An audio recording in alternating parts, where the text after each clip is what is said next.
पुराने वक्तों की बात है।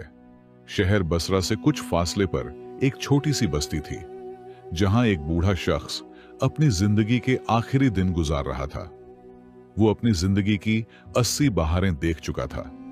इस बूढ़े शख्स ने अपनी सारी जिंदगी गुर्बत में गुजारी, और जब उसकी मौत का वक्त करीब आया तो उसके पास 3 सोने की अशर्फियां थीं। इस बूढ़े शख्स का एक ही बेटा था, जिसका नाम मूसा था। उसने अपने बेटे को अपने पास बुलाया और उसके सामने अपनी आखिरी ख्वाहिश का इजहार करने लगा। वह अपने बेटे से कहने लगा, मैं तुम्हारे लिए बहुत ज्यादा माल दौलत तो नहीं छोड़कर जा रहा, लेकिन मेरे पास 3 सोने की अशर्फियां हैं। मेरी यह वसीयत है कि तुम इन 3 अशर्फियों को खर्च न करना, बल्कि किसी नसीहत फरोश के पास जाओ और उसे यह अशर्फियां देकर उससे नसीहतें खरीद लो, और वह जो भी तुमसे नसीहतें करे तुम उस पर अमल करना। मूसा ने अपने बाप की वसीयत को गौर से सुना और हां में सर हिलाया। कुछ दिनों के बाद वो बूढ़ा इस दुनिया से चला गया। बाप की मौत के बाद मूसा कुछ दिन गमगीन रहा। फिर जब उसका कुछ गम हल्का हुआ तो वह सोचने लगा कि उसे अपने बाप की वसीयत पर अमल करना चाहिए। चुनांचे उसने बाप के पुराने संदूक से 3 सोने की अशर्फियां निकाली और नसीहत फरोश के पास चला आया। वो नसीहत फरोश एक गाड़ में बैठा था। उसके चेहरे की झुर्रियों से कई सालों का तजुर्बा छलक रहा था। मूसा उससे कहने लगा, मेरे पास सोने की अशर्फियां हैं। अगर तुम मुझे एक नसीहत करोगे तो मैं तुम्हें सोने की एक अशर्फी दूंगा। नसीहत फरोश ने मूसा से एक सोने की अशर्फी ली और उससे कहने लगा, जब भी सर्दियों का मौसम हो और आसमान पर काले बादल छा जाए तो तुम कभी भी घर से बाहर मत निकलना, चाहे कुछ भी हो जाए। इतनी सी नसीहत करने के बाद वह बूढ़ा शख्स खामोश हो गया। मूसा अपने आप से दिल में कहने लगा, एक सोने की अशर्फी के बदले इसने मुझे इतनी सी नसीहत की, यह तो आम सी बात है। फिर वो सोचने लगा कि अब मैं उससे एक दूसरी नसीहत पूछता हूं, शायद वो मुझे कोई काम की नसीहत कर दे।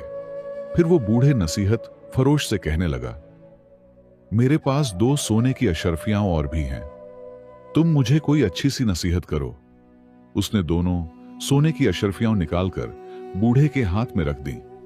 सोने की अशर्फियां लेकर वह बूढ़ा उससे कहने लगा, तुम जब भी कोई तोता, बकरी या कुत्ते को फरोख्ता हुआ देखो तो उसे फौरन खरीद लो, चाहे उनकी कीमत जो भी हो, और उनका अच्छे से ख्याल रखना।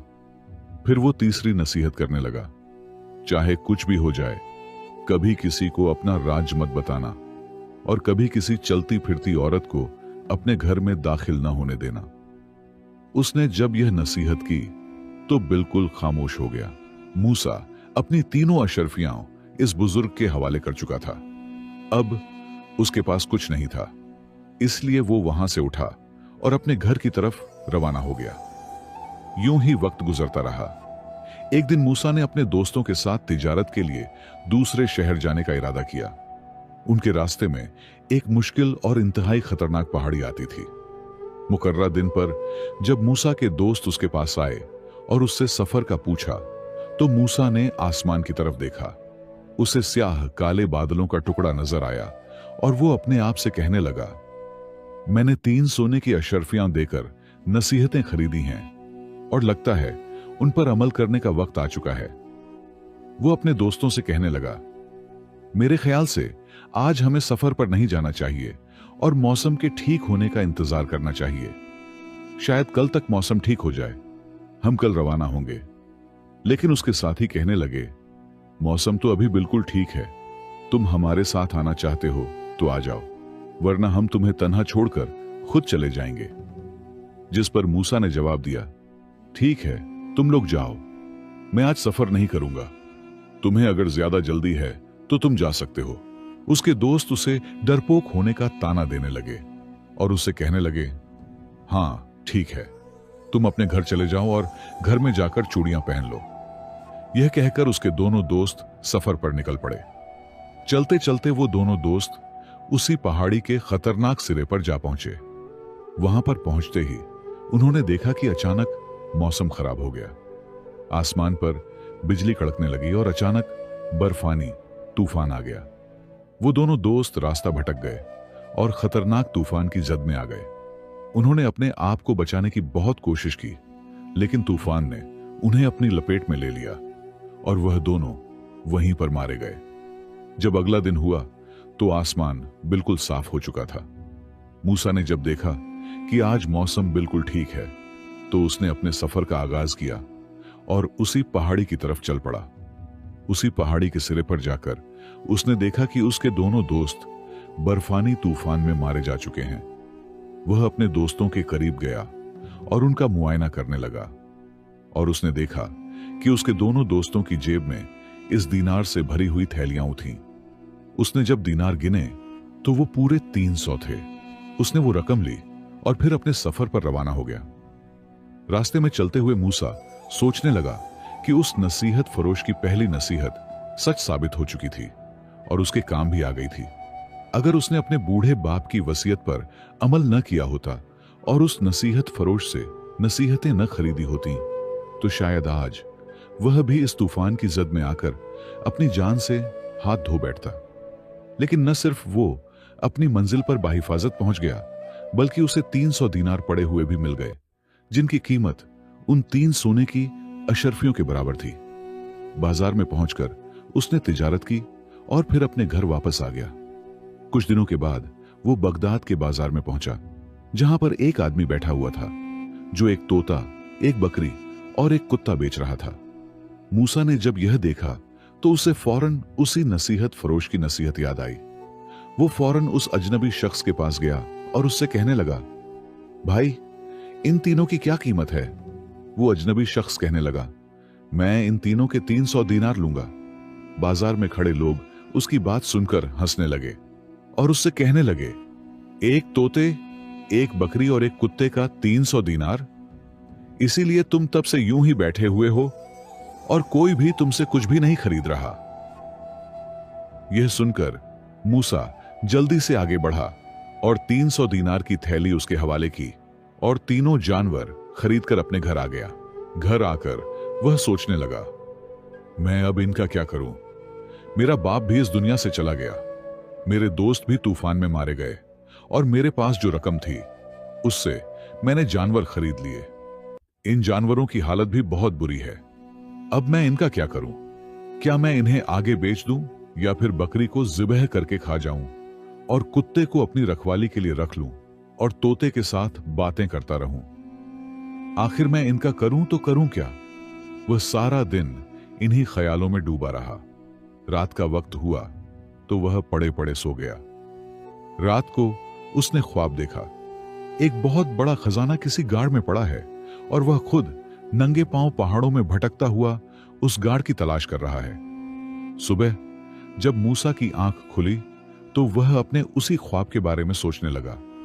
उसे समझ नहीं आ रही थी कि उसका ख्वाब सच्चा है या झूठा, लेकिन उसने फैसला किया कि वह घर में भी फारग ही पड़ा है, क्यों ना वो उस गाड़ को तलाश करे।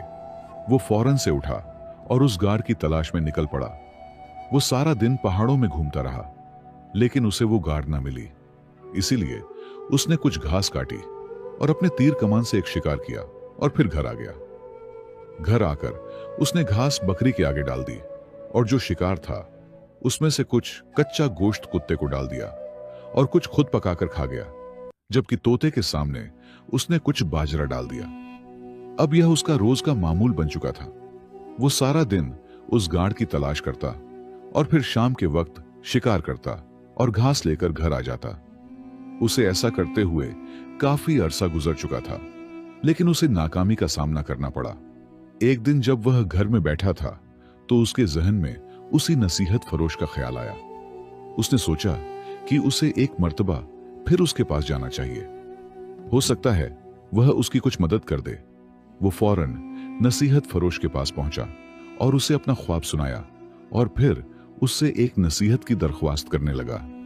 लेकिन उस नसीहत फरोश ने उसे कोई नसीहत न की और सिर्फ इतना ही कहा, मैंने तुम्हें जो नसीहतें की थीं, तुम्हारे लिए वही काफी हैं। तुम उन्हीं नसीहतों पर अमल करते हुए अपनी जिंदगी गुजारो।